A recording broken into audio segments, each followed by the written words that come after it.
तो सीख लेंगे, ठीक है।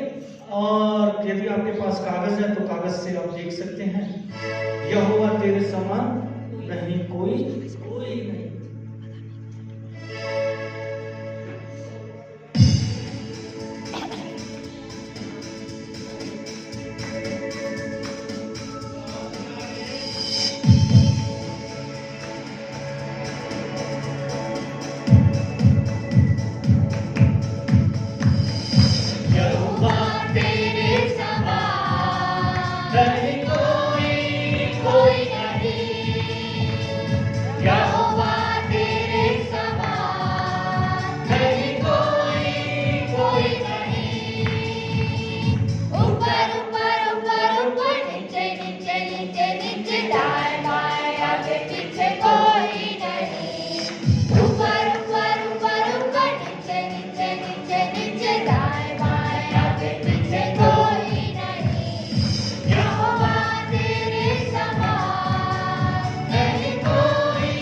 परमेश्वर का धन्यवाद हो इस सुंदर समय के लिए, इस जीवन के लिए कि उसने आज फिर हम सबों को इस पवित्र दिन में मौका दिया कि उसके भवन में हम आ सके।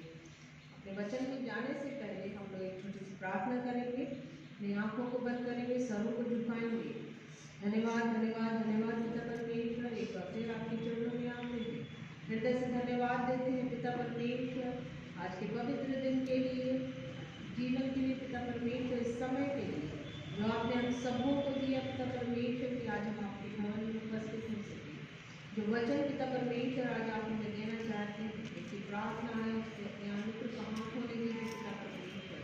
मेरी जुबान को विधि के अंगारे से छुइए पिता परमेश्वर, कोई अनुचित बात न निकलने पाए पिता परमेश्वर, बल्कि हम इस वचन को सीखें और उस पर चलने वाले हो सके, अपने जीवनों में कार्य करने वाले हो सके।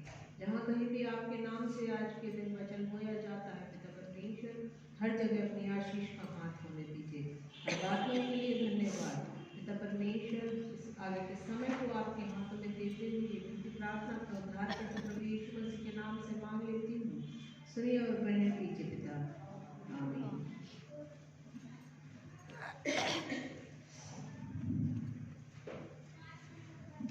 आज के अध्ययन के लिए हम निकालेंगे भजन संहिता 24।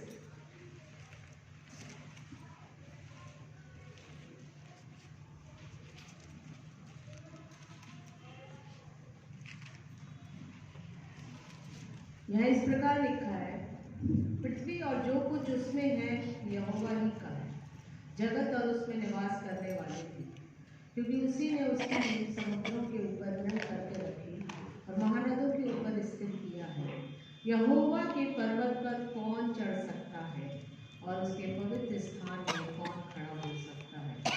जिसके काम निर्दोष और हृदय शुद्ध है, जिसने अपने मन को व्यर्थ बात की ओर नहीं लगाया और न कपट से शपथ खाई है, वह यहोवा की ओर से आशीष पाएगा और अपने उद्धार करने वाले परमेश्वर की ओर से धर्मी ठहरेगा। प्रियो, हम लोगों ने कई बार एक शब्द को सुना है और पादी साहब में घर आए थे तो उनके मुंह से भी निकला आत्मिक जागृति। रिवाइवल प्रेयर मीटिंग्स होती है हमारे लिए और बहुत कई बार होती हैं और हम लोगों ने इसको कई बार सुना भी है, अटेंड भी करी है और इस पे चर्चाएं होती हैं। मन, आत्मिक जागृति, आत्मिक जागृति जो ये सभाएं होती हैं, ये एक शुभ चिन्ह है। इसको हम समझ सकते हैं कि ये जो शब्द है जिसको हम आत्मिक जागृति बोलते हैं, तो ये आवश्यक क्यों है? आवश्यक इसलिए है क्योंकि ये आत्मिक क्षय मतलब आत्मिक नुकसान को रोकने के लिए एक उपाय है। हम इस वचन को यदि देखें तो भजन संहिता उसके 24 के 3 और 4 पद पे देखें, यहोवा के पर्वत पर कौन चढ़ सकता है और उसके पवित्र स्थान में कौन खड़ा हो सकता है। जिसके काम निर्दोष और हृदय शुद्ध है, जिसने अपने मन को व्यर्थ बात की ओर नहीं लगाया और न कपट से शपथ खाई है। तो यहाँ पे हमको देखना है कि ये जो 2 पद हैं ये हमें क्या शिक्षा दे रहे हैं। ये हमें उस ओर ले जा रहे हैं जहाँ पे हम इस पर्टिकुलर आत्मिक जागृति के शब्द को देखते हैं। अब हम इनको समझने के लिए यदि देखें कि 3 बातें हमको प्रभावित करती हैं इस पद के द्वारा। जैसे पहला है हाथ। हाथ क्या है? हाथों से हम क्या करते हैं? हाथों से हम काम करते हैं। तो हमारे हाथों को स्वच्छ और साफ होना चाहिए क्योंकि ये हमारे कार्यों को प्रदर्शित करते हैं। दूसरा है हृदय। हृदय क्या है? हमारे विचारों का एक स्थान है। तो हृदय हमारा कैसा होना चाहिए? शुद्ध होना चाहिए। क्यों होना चाहिए? क्योंकि ये मेरी भावनाओं, आपकी भावनाओं का प्रतिनिधित्व करता है। और तीसरी चीज है जीभ। जीभ क्या है? आपका बोला जीभ जो है वो झूठी नहीं होनी चाहिए। क्यों? वो ईमानदार होनी चाहिए क्योंकि वो हमारे हर एक कथन जो भी हम कहते हैं उसको रिप्रेजेंट करती है, क्योंकि हमने जो सोचा वो हमने बोला। वही हमारे मुंह से निकलता है ना।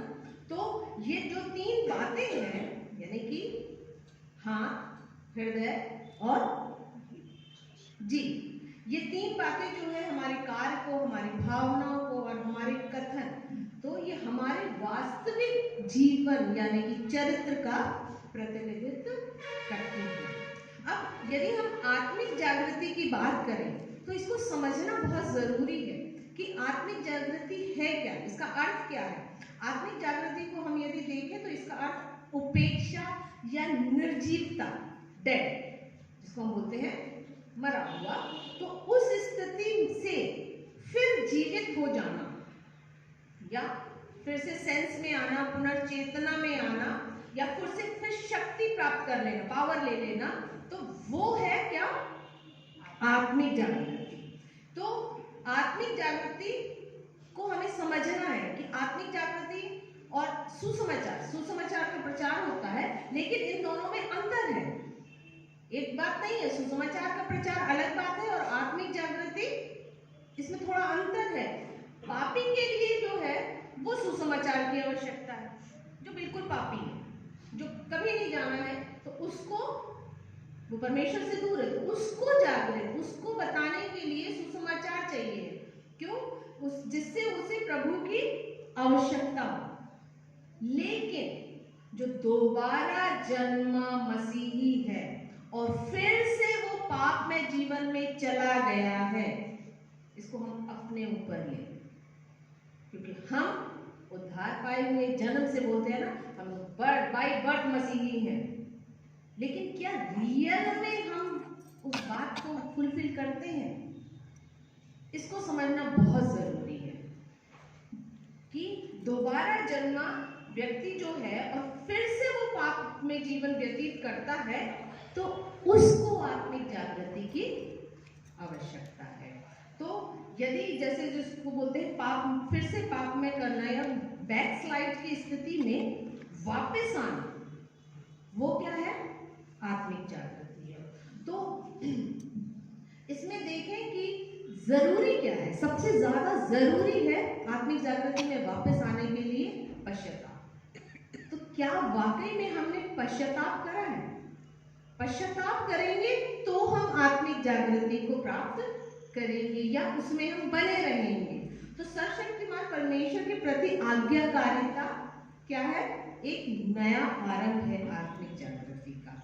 जिसने भी पुनर्जीवित व्यक्ति से मिलता है, यानी कि जो कि आत्मिक जागृति वाला व्यक्ति है, तो जब हम उससे मिलते हैं तो प्रभावित होते हैं उसके जीवन से, क्योंकि वो एक जीवित गवाही होता है। क्योंकि हम उसको पाते हैं कि हाँ, वो बताता है कि मैं ऐसा था, मैं ऐसा हो गया था, मैं यहाँ भटक गया था और फिर मैं आज यहाँ हूँ। तो वो क्या करता है, हमारे जीवन, कोई भी उससे मिलता है तो वो उससे क्या होता है, प्रभावित होता है। तो अब हमको ये समझना है कि आत्मिक जागृति की आवश्यकता क्यों है। हम सब मसीही हैं, जन्म से मसीही हैं, जन्म से चर्च आ रहे हैं, हमने बपतिस्मा ले लिया, अब क्या जरूरत है? जरूरत उस समय होती है क्योंकि बेंचें खाली रहती हैं, संडे आता है, संडे चला जाता है, तो हम केवल मसीही होने से ही क्या हम उस स्वर्ग के, उस परमेश्वर के साथ जाने के भागीदार हो जाएंगे? सोचिए इस बात, हमें ये सोचना है कि क्यों है इस आत्मिक जागृति की आवश्यकता। अब सोचने वाली बात है कि कैसे आएगी। इंसान है हमको जब तक किसी चीज की बहुत आवश्यकता नहीं होती है, हम उस चीज का अनुभव नहीं करते हैं, तो तब तक हम उसके लिए इच्छुक नहीं होते। चाहे वो कुछ भी हो, यहाँ तक कि भोजन भी हो, तो भूख नहीं लगती है तो हम खाते नहीं, सही कि नहीं? तो इसीलिए आत्मिक जागृति कहाँ से आएगी, कब है? ये हमारे अंदर से उत्पन्न होना चाहिए। या फिर जब हम इस ओर सोचेंगे ही नहीं, इच्छुक ही नहीं होंगे, चाहेंगे ही नहीं, तो हम कभी भी उस ओर नहीं बढ़ पाएंगे। जो हमारा रूटीन है हम उसमें चलते रहेंगे और खत्म हो जाएगा जीवन। तो परमेश्वर ने जब हमें चुन लिया, हम उसके लोग हैं, तो उस आत्मिक जागृति की हमें भूख और प्यास होना बहुत जरूरी है। तो तो परमेश्वर अब देगा कौन? वो देगा परमेश्वर। कब देगा? जब हम जागेंगे, जब हम उससे मांगेंगे। जब तक बच्चे को भूख लगती है, जब तक मांगता नहीं है, आशु बोलता है मम्मी भूख लगी, तब मम्मी देती है खाना। ऐसे नहीं कि बस कि खा लो आशु खा लो, नहीं। तो सेम ये चीज कहाँ है? परमेश्वर के पास ही है। जब तक हम जागरूक होके उस भूख और प्यास को अपने अंदर पैदा नहीं करेंगे, उत्पन्न नहीं करेंगे, तब तक परमेश्वर भी हमको, क्योंकि हम तो उससे दूर हो गए, पाप के कारण हम दूर हो गए, तो उसने भी हमें त्याग दिया। यही होता है ना, पाप जब करता है मनुष्य तो अपने गलतियों के कारण हम उससे दूर होते हैं, तो वो भी मुंह फेर लेगा फिर। लेकिन यदि हम मांगेंगे, हम पश्चाताप करेंगे, तो परमेश्वर हम पे अपना अनुग्रह करेगा और हमें क्या देगा? आत्मिक जागृति हमारे अंदर आएगी। तो अब हम कैसे बोल सकते हैं कि भाई हम तो बर्थ मसीही हैं, लेकिन हमको थोड़ा सा अपने को चेक करें। यदि हम अपने अंदर देखें कि यदि हम किसी से बैर रख रहे हैं, बुराइयां हैं हमारे मन में, ईर्ष्या है, तो स्वाभाविक है कि हम कहाँ हैं? अभी परमेश्वर से दूर हैं, पाप में, जीवन में है। छोटी छोटी कहने को ये बिल्कुल छोटी बातें हैं, हम चर्च आते हैं, बहुत कुछ करते हैं, लेकिन छोटी सी बातें हैं। लेकिन यदि जो आत्मिक जागृति वाला व्यक्ति होगा तो उसके अंदर क्या होगा? परमेश्वर का प्रेम होगा, भाईचारा होगा, वो उस ओर बढ़ेगा, क्योंकि वो परमेश्वर के वचन को मानता है। केवल चर्च आ जाने से, मैं यदि हर बार चर्च आऊं और सबकी बुराई करती रहूं, तो वाकई में मेरे अंदर भी बहुत कमियां हैं, उसको हमको सुधारना है। इस बात को हमको हमेशा ध्यान रखना है कि इस बात का मतलब ये निश्चित संकेत है कि हमें आत्मिक जागृति की आवश्यकता है। कब? यदि हमारे अंदर जो वचन के अनुसार ईर्ष्या, बहुत से पाप वाले फल है ना, बच्चे संडे स्कूल में याद करते हैं, वो नहीं है तो बड़ी अच्छी बात है। और यदि वो है तो हमें सोचना है कि हमें किस बात की आवश्यकता है। हमें आत्मिक जागृति की आवश्यकता है। जो मसीही है, जो ठंडे बोलते हैं ना, ठंडे मसीही हैं, उनको कोई फर्क नहीं पड़ता। लेकिन यदि आप जो जागृत व्यक्ति है, वो क्या होगा? सबके लिए प्रेम, सबकी चिंता, समाज में वो क्यों नहीं आया, एक दूसरे से पूछ लेगा। तो ये क्या है? प्रेम को दर्शाता है। और ये प्रेम जो है वो हमारे परमेश्वर के प्रेम को दर्शाता है, उस संगति को दर्शाता है, क्योंकि वो हमारे अंदर पाया जाता है। और यदि हमारे अंदर बुराई है तो हम उस आत्मिक जागृति या परमेश्वर से दूर हैं। अब सवाल होता है कि हम उसको कैसे लें, आत्मिक जागृति आएगी कैसे? यदि हम देखें दूसरा इतिहास, उसका 7वां अध्याय का 14वां पद देखें, तो इसमें बहुत ही छोटी सी बात एक पद के अंदर लिखा है, मतलब उसके तरीके बताए गए हैं या उसके चरण बताए गए हैं संक्षिप्त में। उसमें लिखा है, तब यदि मेरी प्रजा के लोग जो मेरे कहलाते हैं दीन होकर प्रार्थना करें और मेरे दर्शन के खोजी होकर अपनी बुरी चाल से फिरें, तो मैं स्वर्ग में से सुनकर उनका पाप क्षमा करूंगा और उनके देश को ज्यों का त्यों कर दूंगा। देखिए, परमेश्वर ने हमको क्या बोला है? अपने लोग। और हम अपने पापों के कारण, एक जो बोलते हैं ना राइट, परमेश्वर के पुत्र होने का राइट, उसके प्रजा होने तो अधिकार, इसको खोते हैं। लेकिन परमेश्वर हमको बोलता है कि उसने इस पद में बहुत अच्छे से व्याख्या करी है उन लोगों के बारे में, मेरी प्रजा के लोग जो मेरे कहलाते हैं। अब कौन है ये? हम मसीही लोग। अब जब उसने हमको मसीही लोगों को चुन लिया है, तो इसका मतलब हम उसकी प्रजा, उसके लोग हैं। यदि हम देखें निर्गमन 7 उसके 4थे पद को देखेंगे, तो वहां पे परमेश्वर ने हमको अपनी सेना, इस्राएली प्रजा, ये उपाधि दी है, उनको बोला है, अपना बोला है परमेश्वर ने हमको, है ना। यहाँ हम समझ सकते हैं कि केवल परमेश्वर की सच्ची संतान ही जागृत हो सकती है, यानी कि जो परमेश्वर का भय मानते हैं, जो उसकी बातों को फुलफिल करते हैं, पूरा करते हैं, वे लोग ही परमेश्वर के लोग होंगे। केवल मसीही परिवार में जन्म लेने से हम मसीही या परमेश्वर के लोग नहीं होंगे। हमारी कथनी और हमारी करनी में अंतर है, इसको हमें समझना पड़ेगा। क्योंकि जब हम लोग कई बार यहाँ से सुनते हैं, कई गवाहियों को सुनते हैं, अब हम सब ने अनुभव ही किया ना, लोग बाहर हमारे जीवनों से, हमारी बोलचाल से पहचान जाते हैं कि हम क्रिश्चियन हैं, पहचान जाते हैं। आप लोगों ने भी अनुभव किया होगा। तो उस चीज में, लेकिन क्या हमारे अपने में हम जागृत हैं?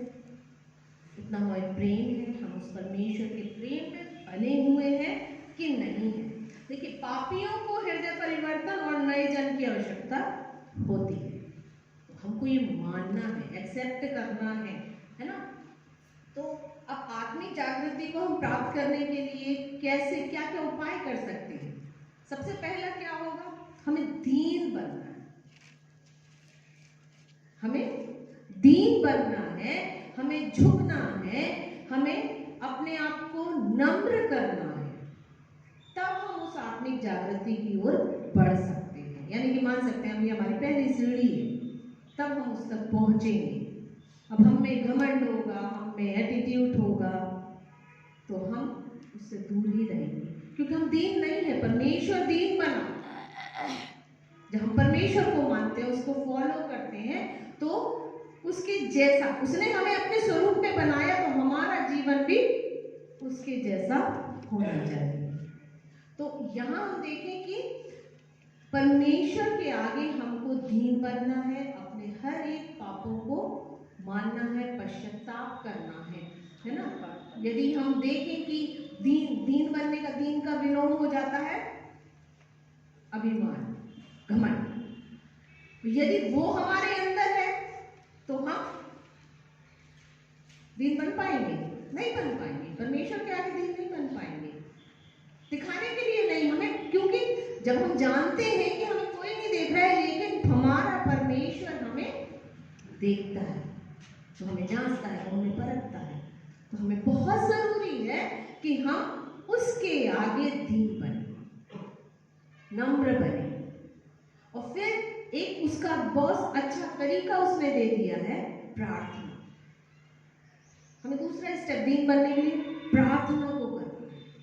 अब हम प्रार्थना नहीं करेंगे सुबह शाम, यानी कि जब हमें महसूस होता है ना, देखिए हमें कहीं बॉन्डेज नहीं है ना, है ना भाई साहब? कोई बॉन्डेज नहीं है ना कि कब करना है, कहीं नहीं लिखा है कि भाई 5 टाइम करना है, कि सुबह करना है, कि शाम को करना है। जब आपको महसूस होता है कि आपको प्रार्थना की आवश्यकता है, आप तभी प्रार्थना कीजिए। हम कितने फ्रीडम, कितना परमेश्वर ने हमको अपना पुत्र बना के, अपनी पुत्री बना के बिल्कुल स्वतंत्र कर दिया है। बहाना नहीं है कि तुम्हें 4 बजे सुबह प्रार्थना करनी है या रात के 10 बजे तुम्हें प्रार्थना करनी है। जब हमें महसूस हो, हमें तब प्रार्थना करनी है, उसके आगे झुकना है, अपने हृदय को खोल देना है।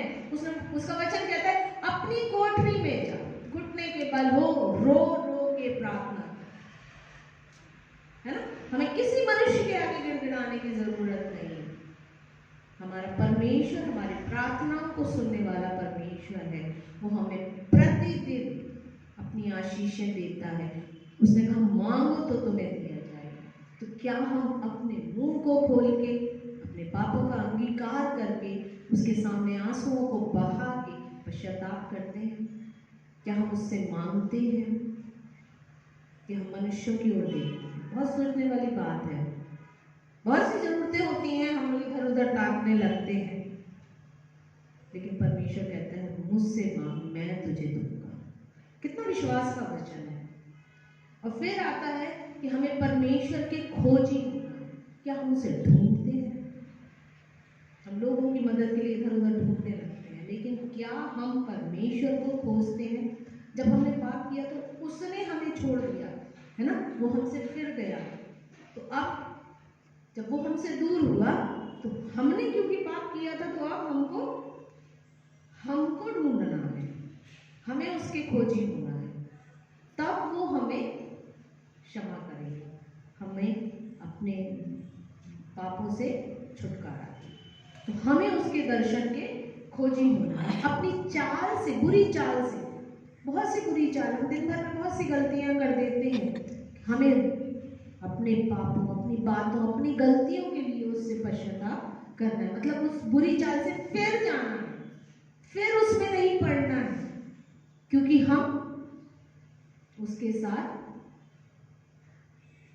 जाने की इच्छा रखते हैं ना। हम बचपन से सुने यीशु मसीह बाद में पे आएगा, हम उसके साथ जाएंगे, और इस वचन को भी सुना है, वो दाएं करेगा, वो बाएं करेगा, है ना, छांटेगा। तो क्या हम उसके लिए तैयार हैं? यदि नहीं है तो आज हमें उसकी तैयारी करनी है, अपने मनों को बदलना है, उसका हमको अपनी चाल से, बुरी चाल से फिरना है। अब आत्मिक जागृति की आवश्यकता जो है, इसको समझने के लिए यदि हम देखें तो पवित्र शास्त्र हमें बताता है पहले पत्रस में, उसके पहला पत्रस 4 उसके 17वें और 18वें अध्याय को देखें तो अब जैसे हम लोग बात कर रहे हैं, समझने की कोशिश कर रहे हैं कि आत्मिक जागृति, और हमने पहले पढ़ लिया कि परमेश्वर के वचन में उसने क्या कहा था, इतिहास में उसने कहा था मेरी प्रजा के लोग, तो उसने हमको क्या कह दिया, अपनी प्रजा के लोग कह दिया। तो यदि अब हम इस वचन को देखें तो इसमें क्या लिखा है, क्योंकि वह समय आ पहुंचा है कि पहले परमेश्वर के लोगों का न्याय किया जाए, और जबकि न्याय का आरंभ हम ही से होगा तो उनका क्या अंत होगा जो परमेश्वर के सुसमाचार को नहीं मानते। और यदि धर्मी व्यक्ति ही कठिनता से उद्धार पाएगा तो भक्तिहीन और पापी का क्या ठिकाना। तो अब हम सोचें, हम तो उद्धार पाए हुए हैं, हमने तो बपतिस्मा लिया है उसके नाम से, लेकिन उस उद्धार को पाना बहुत कठिन है। हम ये नहीं देखें कि अरे वो अन्य जाति है, उसका क्या होगा, नहीं, हमें उनकी चिंता की जरूरत नहीं है। सबसे ज्यादा चिंता हमें स्वयं की होनी चाहिए, क्योंकि हमने उसके नाम से बपतिस्मा लिया है। तो सबसे पहले जब हम उसके हो गए तो सबसे पहले न्याय भी हमारा होगा। इस बात को समझना बहुत जरूरी है। हमें किसी की ओर ऐसे उंगली नहीं करना, वही बचपन से सुनते आ रहे ना, ऐसे उंगली करो, ये एक ही उंगली जा रही है, ये 3 हमारी तरफ है। इस बात को हमें बहुत और बहुत अच्छे से समझना होगा कि सबसे पहले वो हमसे शुरू करेगा। अलग साफ साफ लिखा है कि पहले परमेश्वर के लोगों का न्याय किया जाएगा। तो हमें जांचना है प्रियो कि हम कहाँ हैं, और जब वो हमसे न्याय करेगा तो स्वाभाविक है कि हमें बदलना है। हमें केवल नाम के मसीही नहीं रह जाना है, हमें उस आत्मिक जागृति को, जब हमने उसके नाम से बपतिस्मा ले लिया है, तो यदि हमारा जीवन आज में जांचना है कि पाप में है तो उससे हमें फिरना है, उस आत्मिक जागृति को अपने अंदर लेना है, समझना है। क्यों समझना है? क्योंकि जब न्याय होगा तो वो हमसे प्रारंभ करेगा, हमें दूसरों की चिंता नहीं करना। और स्वाभाविक है जब हम उसमें बने रहेंगे तो जैसे मैंने पहले बताया, हम आत्मिक प्रेम में हैं, और जब हम आत्मिक प्रेम में हैं तो हम दूसरों की चिंता कर रहे हैं। लेकिन यदि हम नहीं हैं तो हमें बहुत गंभीर बात है कि हमें ये बात समझना है कि हमसे ही न्याय की शुरुआत होगी। तो हम अपने आप को जांचें कि हम कहाँ खड़े होंगे, कि हम उसके साथ जाएंगे कि हम उसके साथ नहीं जाएंगे, हमारा न्याय होगा। ये तय है, ये वचन कहता है कि न्याय होगा।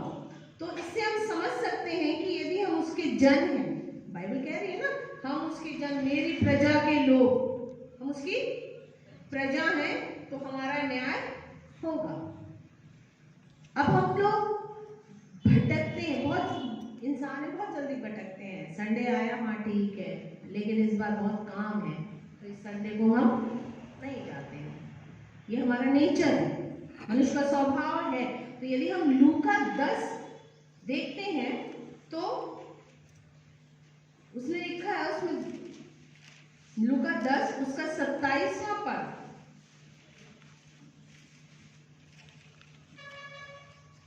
इसको देखेंगे। उसने लिखा है, उसमें लिखा है कि उसने उत्तर दिया कि तू प्रभु अपने परमेश्वर से अपने सारे मन और अपने सारे प्राण और अपनी सारी शक्ति और अपनी सारी बुद्धि के साथ प्रेम रख और अपने पड़ोसी से अपने समान प्रेम रख।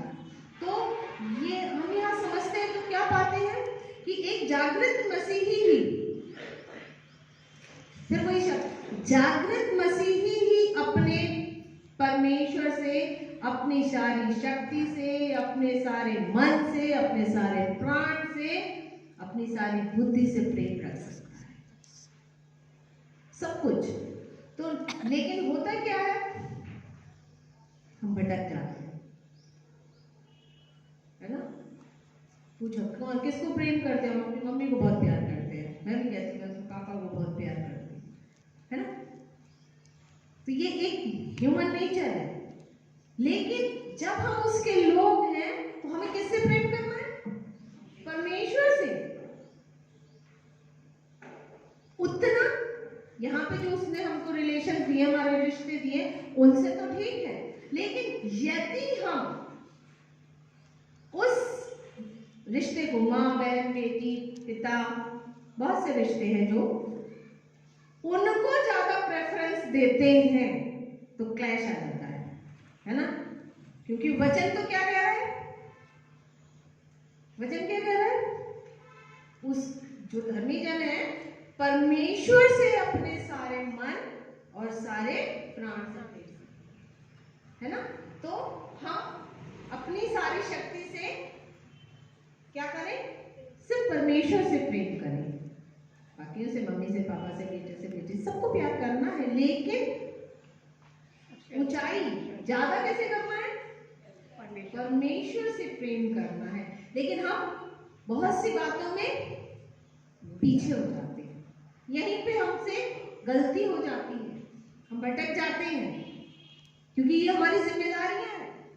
माता के लिए परिवार है, पिता के लिए परिवार है, बच्चे हैं, पत्नी है, भाई बहन है, ये हमारी जिम्मेदारी है। तो हम यहाँ पे गलती कर जाते हैं, और इस गलती को यदि हम देखें तो हम उस वचन को निकाल ले, लूका 14, उसके अंदर काफी विस्तृत रूप से दिया गया है उसको समझने के लिए। लूका 14 अध्याय के 25 से 33 पद में देख लीजिए। उसमें जब हम इन पदों को पढ़ते हैं तो हम क्या पाते हैं? वो इनकार कर रहा है परमेश्वर। वहां एक शब्द दिया हुआ है कि मेरा चेला, है ना, चेला शब्द दिया हुआ है। जो हम पर सीख रहे हैं, हम अब उसकी प्रजा है, उसके चेले हैं। तो परमेश्वर का वचन कहता है जो अपने माता पिता, अपने जीवन को अपने प्रभु से ज्यादा समझता है तो वो मेरा चेला नहीं है। परमेश्वर का वचन कहता है। तो अब हमें समझना है कि क्या जरूरी है हमारे लिए। परमेश्वर का वचन कहता है कि जो मेरा क्रूस उठाने से, अपना क्रूस उठाने से इनकार कर दे तो वो मेरा चेला नहीं है। और हम वही गलती कर देते हैं कि आज संडे है, नहीं आज हमें कुछ दूसरा काम है, और हम परमेश्वर को पहला स्थान ना देते हुए दूसरे कामों को स्थान दे देते हैं। तो देखिए हम आज्ञाकारिता से कहां दूर हो रहे हैं। अब बहुत मजबूरी है कि आप बिस्तर से उठ ही नहीं पा रहे हैं, वो एक अलग बात हो गई है, लेकिन कुछ काम चर्च के बाद भी हो सकते हैं। परमेश्वर को स्थान, क्योंकि हम हफ्ते में, हम देखिए हम कितनी आजादी दी, उसने नहीं बोला कि प्रतिदिन आओ मेरे पीछे, है ना, प्रतिदिन तुम चर्च आओ। हम लोगों ने अपनी सहूलियत के अनुसार केवल संडे है अपने घर में छोटी सी प्रार्थना कर सकते हो। उसने तो वैसे भी कहा है कोठरी में जाओ और प्रार्थना कर, नहीं बोला कि हर संडे या हर रोज चर्च आओ, ऐसा कहीं नहीं लिखा है। लिखा है ऐसा? नहीं लिखा है। तो इस चीज को हमको समझना बहुत जरूरी है कि जब उसने हमें इतना सब कुछ कर दिया, लेकिन हम अब भी उसको नहीं समझ पा रहे हैं, दूरी बनाए हुए हैं। हम अपनी सुविधा के अनुसार देखते हैं, ठीक है संडे काम नहीं है तो चलो चर्च चलते हैं, तो देखेंगे अगले संडे जाएंगे। तो यहाँ पे हमने क्या कर दिया? गलती करी कि नहीं करी? क्योंकि क्या कहता है परमेश्वर का वचन, यदि दूसरी बातों को इंपॉर्टेंस हम दे रहे हैं तो हम क्या कर रहे हैं? नहीं है। जब वो कहता है मेरी प्रजा, तो वहीं वो अपने वचन में ये भी कहता है कि वो मेरा चेला नहीं है। ये हमें समझने वाली बात है प्रिय, कि हमें कहाँ ज़रूरत है, हम कहाँ गलती कर देते हैं, कैसे दूर हो जाते हैं परमेश्वर की आशीषों से, है ना। तो इसलिए यदि परमेश्वर ने हमें अपना चेला बोला है, तो हम उसकी प्रजा है, उसके जन है, तो हमें आत्मिक जागृति की भूख होना बहुत जरूरी है। हमें समझना जरूरी है कि हम क्या सही में उसके जन हैं, जैसा कि वो अपने वचन में हमसे वादा करता है कि तुम मेरे प्रजा हो, मेरी जन हो, मेरे इस्राएल की प्रजा हो। लेकिन हम अपनी छोटी छोटी बातों से उस संगति को, उस अपने अंदर की भूख और प्यास को छोड़ देते हैं। लेकिन हमें खुद को जागृत करना है, खुद को जांचना है, खुद के अंदर भूख और प्यास को बढ़ाना है कि हम परमेश्वर के वचन में उसकी बताई बातों को अपने जीवन में ले सकें, उससे कि हमारा जीवन गवाही का जीवन हो सके। उस आत्मिक जागृति को हमें अंदर लेना है। केवल जन से मसीही होने से हमारा उद्धार नहीं होगा। वचन साफ कहता है कि वो शुरू हमारे से करेगा, यानी कि न्याय से ही होगा। आशा करती हूँ आज के वचन के लिए कि हम इसको समझें, अपने जीवनों में चलाएं, कि वचन हमारे जीवनों में कार्य करने वाला हो सके। प्रभु आप सब